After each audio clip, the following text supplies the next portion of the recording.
Hi, welcome. Enjoy the content, subscribe, and turn on notifications. Matthew spent the entire afternoon planning the surprise. As he drove along the winding roads leading to the bar where Allison's company party was taking place, a quiet smile lingered at the corner of his mouth. They had been married for 8 years, and even after all this time, he still liked small gestures, like showing up unannounced to let her know he cared. Allison had said it would just be a casual dinner with colleagues, something informal, no guests, so he decided not to tell her. He wanted to see her reaction when she saw him there out of nowhere. He imagined a tight hug, maybe a surprised kiss, and the co-workers laughing at the unexpected interruption. But what awaited him was a kind of surprise he would never forget. As soon as he parked, Matthew entered the main hall of the bar. The place was full of conversations, toasts, and laughter. He recognized some faces from Allison's workplace from the photos she often showed. He looked for her among the tables but didn't see her. He thought maybe she was in the bathroom or outside talking to someone. He decided to walk around, take a quick look. He passed through the outside area, crossed the side, and made his way to the parking lot. That's when he stopped. A few feet away, leaning against the car she herself had driven there, Allison was with another man. Shaved, well-dressed, with the air of self-confidence in the way he held her by the waist.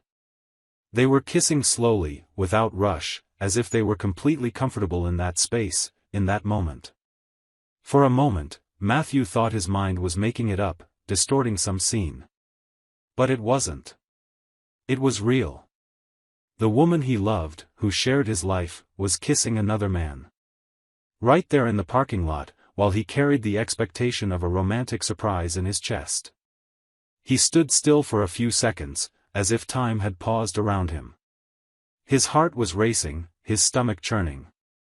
There was no immediate anger, just a state of denial, a foolish attempt to understand what was in front of his eyes. When he regained control over himself, he started to approach, firmly. The man noticed first. He released Allison and took a step back. She turned her face, and upon seeing Matthew, she paled instantly.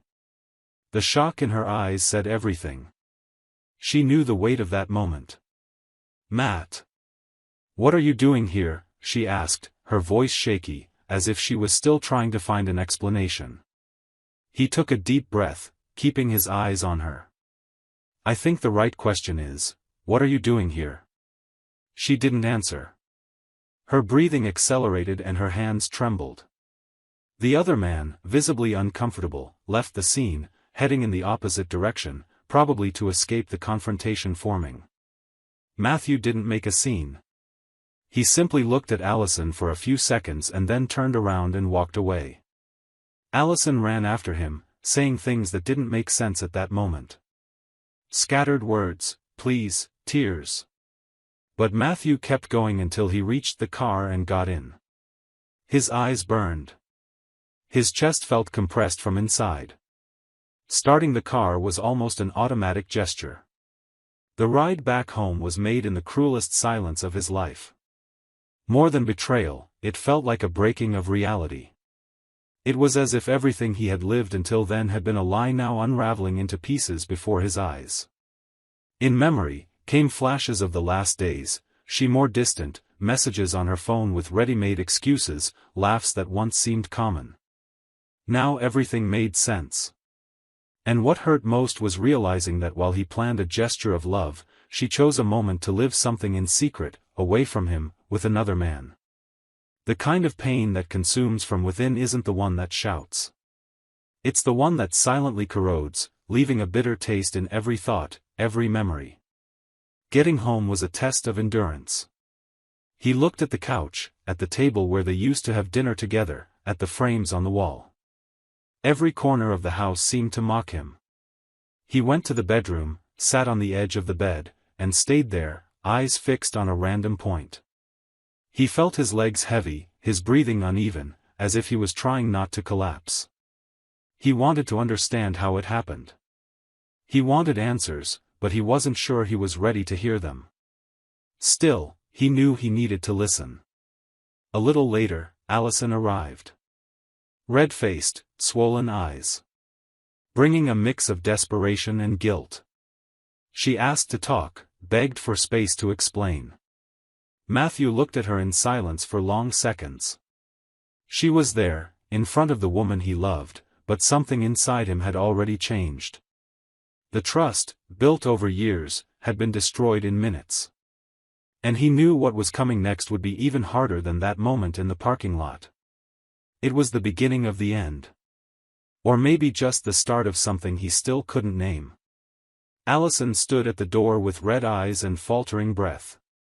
Her hands clasped together, as if trying to stop the despair from spilling out. Matthew remained seated at the table, staring fixedly at the coffee cup he had made and left untouched. The sound of the key turning in the lock still echoed in his head, as if that moment marked the beginning of a new life or the definitive end of the old one. He raised his eyes, locked eyes with hers, and said only one sentence, "Sit down. We need to talk." She sat down without saying a word. The silence was thick, loaded with everything yet to be said. Matthew leaned his elbows on the table and interlaced his fingers, trying to stay in control. He wanted to understand, even though part of him had already decided nothing would justify what he saw. "How long has this been going on?" he asked, without changing tone. Allison squeezed her eyes shut, as if that could avoid the impact of the question. The tears returned, but he remained silent, waiting for the answer. After a few seconds, she spoke, almost a whisper. 2 months. It felt like something tore inside him. It wasn't just the number of days or the time itself. It was thinking about everything they had gone through in those 2 months while she fed a lie. Matthew stood up and walked to the sink. He turned on the tap, washed his face, and returned. He wanted to stay calm, even though inside he was falling apart. "Why did you do this?" he asked. She took a deep breath, trembling. Said she felt lonely, that he was always busy with work, that their conversations had become scarce. Claimed she didn't seek another relationship, but that she got involved without planning. Matthew listened without interrupting. In a way, he had expected these justifications. What he hadn't expected was the weight of hearing them with that sincerity drenched in tears. "So instead of talking to me, you chose to kiss another man in the parking lot?" Allison shook her head and said she didn't want to hurt him. Matthew chuckled from the corner of his mouth, a short laugh without humor. "You already did." She tried to hold back her emotions, but her voice collapsed. She pleaded for forgiveness with a desperation that seemed sincere, as if only now had she understood the gravity of the choice she made. She said she regretted it from the first day, but was unable to stop. Admitted that the other man was a coworker, someone with whom she shared projects, schedules, short trips. That it began with innocent conversations, until it crossed the line. Matthew listened in silence. His mind split between the past and what he had just heard. Each memory of the last 2 months now reorganized under a new perspective. The shorter messages, the days when she said she was too tired, the delays that never had a clear explanation. Now it all made sense. He didn't feel anger, which might have been worse. It was a mixture of deep disappointment and emotional exhaustion. Like everything had suddenly emptied out. "Did you sleep with him?" The question came like a sharp knife, cutting through the table, slicing the air. Allison hesitated. Then she lowered her head and nodded shyly. Matthew closed his eyes for a few seconds. He didn't say anything else. He got up, went to the bedroom, opened the closet, and pulled out a suitcase. He packed some clothes quietly. Allison stood in the hallway, watching everything, without strength to stop him. "I'm going to Lisa's for a few days.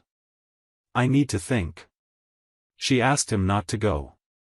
Said they could talk, seek help, therapy, whatever was necessary. But at that moment, Matthew didn't have space for anything beyond what he carried inside. He grabbed the suitcase, wallet, keys, and left. At his sister's house, he found shelter, but not peace. Lisa tried to talk, but he avoided the subject. He only said he needed time. He spent hours staring at the ceiling or sitting on the porch. When the phone vibrated, he knew it was Allison. The messages accumulated, long ones, short ones, some with trembling voices, others just with the word sorry. He read some, ignored others. He didn't reply. One of those nights, Lisa placed tea on the coffee table and asked, "Do you still love her?" Matthew took a while to respond. He said yes, but that maybe it wasn't enough anymore. That loving someone who lied for 2 months and still had the courage to act as if everything was fine was like trying to hold water with your hands. Eventually, it slips away. And that was what he felt, everything slipping through his fingers. The pain might pass. The memory wouldn't. And this would be decisive for what came next. The days at Lisa's dragged on between silence and the constant attempt to push aside thoughts that insisted on returning. The image of the kiss in the parking lot still invaded Matthew's mind without asking permission, even when he tried to fill his time with simple tasks. Every notification on his phone, the name of Allison lighting up on the screen like an reopened wound. The messages varied, some long, others with repeated apologies, others with dry phrases, as if she alternated between desperation and resignation. He read them, but couldn't reply. After a week, he decided to return home. He needed to regain control of his own life, take care of bills, work, obligations that had been put on hold. Allison had already left, respecting the space he had asked for. When he entered, the house felt smaller. Her scent still lingered in some corners, but gradually he opened the windows and let the air circulate. He removed some pictures from the photo frame and put them in the bottom drawer. Moving that stuff hurt, but delaying it would only prolong the wound. The next morning, he called a lawyer and scheduled a meeting. He didn't want to wait any longer. When infidelity is confessed and yet doesn't stop further attempts at closeness, what remains is the need to protect one's dignity. The divorce process was initiated, and he signed the first documents with a strange feeling of announced end. The marriage certificate remained on the table, but now it was just a piece of paper stained by the truth. Allison reacted with despair. She called dozens of times, sent emails, wrote handwritten letters. She showed up at his house with a grocery bag full of ingredients he liked, saying she wanted to cook like before. He thanked her, but asked her to leave. He was tired of empty promises. He said he still felt something for her, but that he no longer trusted her. And without trust, any gesture sounded like manipulation. She left crying, leaving the bag on the porch. He donated everything to a neighbor. Weeks passed. The divorce was completed. Each one moved on with their commitments, but the story didn't end. Allison continued to show up. She said she would start again from zero, that she could wait as long as necessary, that she just wanted another chance. He tried to keep distance, was polite, but firm. Nonetheless, she persisted. She sent messages with phrases like, "Remember that trip?" or "Saw something today that reminded me of you." Time passed, and Matthew remained silent. He was tired.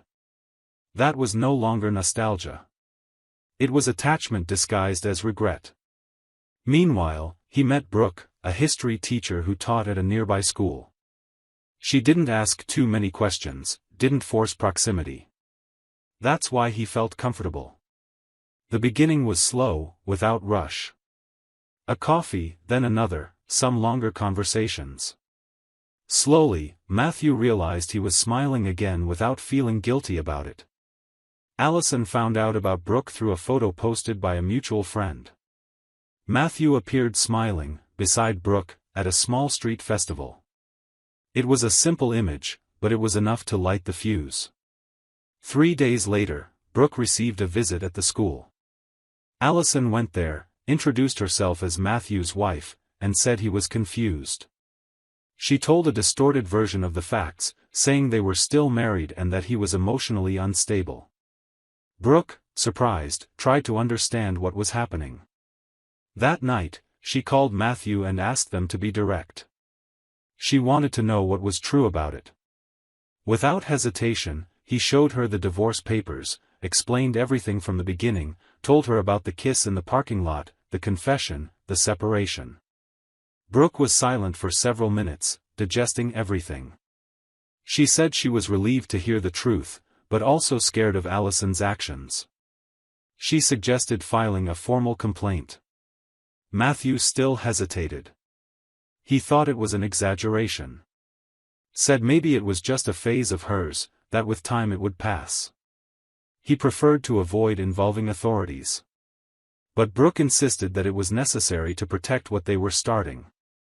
And if Allison had crossed a line, she might cross others. The next day, the two of them went to the police station. They filed a report, documenting Allison's visit to Brooke's workplace and the attempt to manipulate information. The officer suggested requesting a protective order. Matthew hesitated again, but eventually agreed. The restraining order was granted. Allison was notified to stay away, with no physical or virtual contact. For a few weeks, it seemed to work. No messages, no appearances. Brooke returned to teaching with more tranquility, and Matthew returned to routine without hiccups. But peace was brief. One day, Brooke left work and found her rearview mirror broken. No security cameras captured the moment, but there was a flower on the windshield, the same one Allison used to wear in her hair. The tension returned. Matthew began to feel pursued. Even though he tried to move forward, there was always a shadow lingering nearby. The legal measures were in effect, but they didn't seem sufficient. He started checking the door twice before leaving, looked around in parking lots, avoided public places for dates. Living under tension was exhausting, but the worst was yet to come. Allison was only beginning to show how far she was willing to go. Matthew spent the night awake, mentally reviewing each decision he had made since the beginning of the separation. He was tired of living between fear and the hope that Allison would just give up. That flower left in Brooke's car was the trigger. It wasn't just symbolic, it was an aggressive reminder that she was still around, even when the law said otherwise. He didn't want to make decisions based on panic, but he understood that a boundary had been crossed. It was no longer about regret. It was stalking. 2 days later, Brooke received a message on her cell phone from an unknown number. The text said, "Be careful. He's still my husband. This hasn't ended." She showed the message to Matthew, and the two of them returned to the police station to add this new evidence to the ongoing case. The officer, now more attentive to the recurrence, emphasized the need for surveillance. The restraining order was already in effect, but the reports and evidence were accumulating. The local prosecutor joined the case and filed a request for preventive detention in case of further violations. A week later, what was expected happened. Allison showed up in front of Brooke's school during dismissal time. Standing there, arms crossed, she approached two of Brooke's coworkers and asked where she was. She said she needed to resolve a personal matter. One of the coworkers discreetly informed Brooke, who hid in the teacher's room and called Matthew. He arrived shortly after, saw Allison still standing there, and called the police. She was arrested on the spot. She tried to resist, saying she just wanted to talk, that she loved her ex-husband, that she never intended to hurt anyone. The speech didn't move the officers. There was already a history, evidence, and a clear violation of the court order. She was taken to the station, and hours later, Monica, Allison's older sister, paid the bail. The family tried to argue that she was emotionally unstable, that she needed psychological help, not punishment. But even with provisional freedom, her behavior didn't change. As soon as she was released, she went straight to Matthew's house. She knocked on the door multiple times, shouting that she needed to talk. Said they had a history, that they couldn't let everything end like this. The neighbor in front recorded everything with her phone and called the police again. When the agents arrived, she tried to run. She was contained and arrested again. This time, however, the judge who reviewed the case considered the relapse serious. Bail was denied. She would be kept in custody until the final hearing, which could take weeks.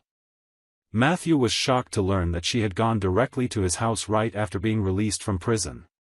By now, it was impossible to believe in any trace of good sense coming from her. The obsession had become dangerous, suffocating. Brooke, despite her fear, tried to stay calm. But it was clear that staying there was risky. The authorities were doing everything possible, but the feeling was that at any moment everything could start again. They couldn't live with peace of mind. They avoided going out together in public, checked the surroundings before parking, changed simple daily habits. They were exhausted.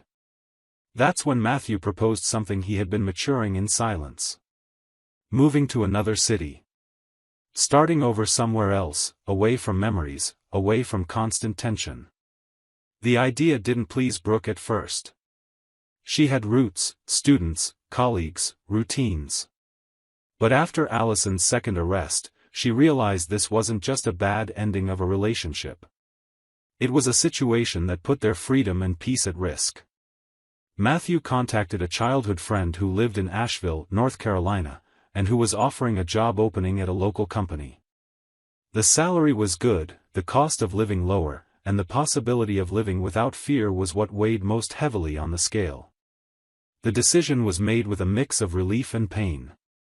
Leaving the city where he grew up, where he built memories, was a silent morning.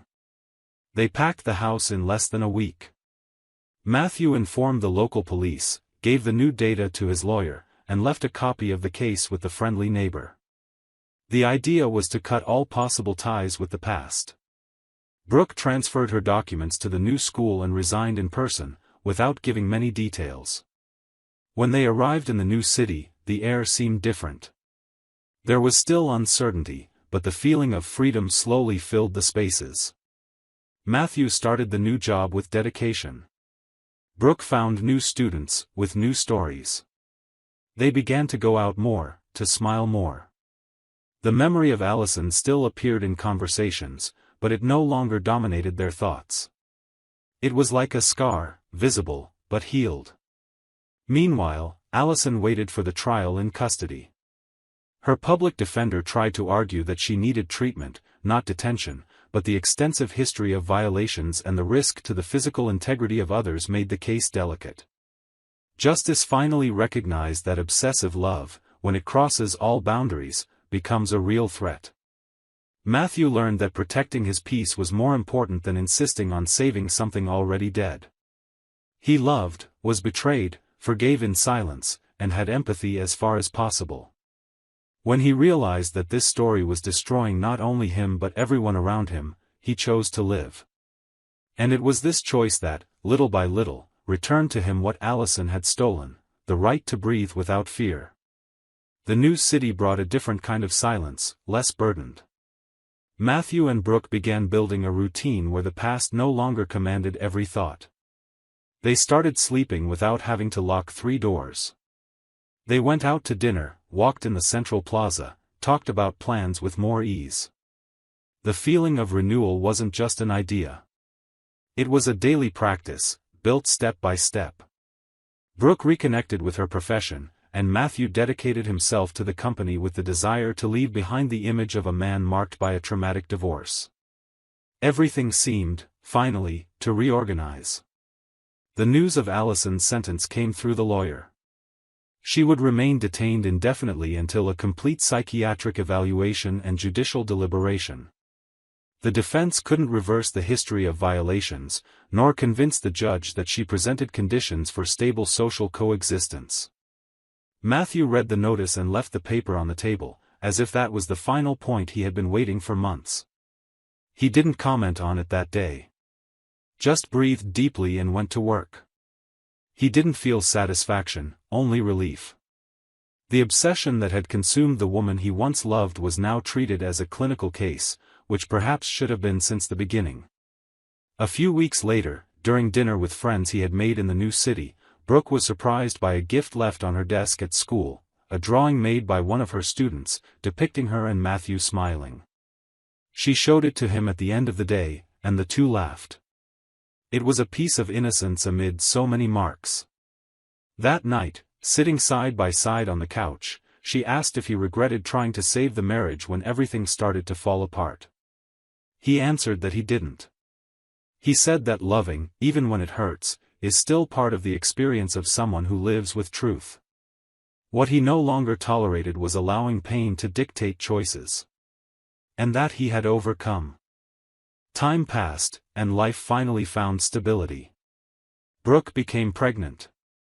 The news caught the two of them off guard, but it was received with emotion. Matthew cried silently in the bathroom when he saw the positive test. It wasn't fear. It was the weight of everything they had gone through transformed into something new, alive, pure. They redecorated the room, began planning the future. With each ultrasound, the connection between them grew stronger. The experience that began marked by distrust and threats gave way to a bond built with patience, honesty, and care. On the day of the birth, Matthew held his daughter in his arms and felt something he couldn't explain. It was as if everything he had suffered had led him there. The difficult choices, the sleepless nights, the feeling of defeat, everything now seemed small in the face of that moment. There was no more room for grudges. Allison, with all the damage she caused, was now just a past chapter. What remained was the certainty that moving forward, even when everything hurts, is still the most courageous path someone can choose. And he chose. Firmly. With dignity. And with love. Thank you for watching the video.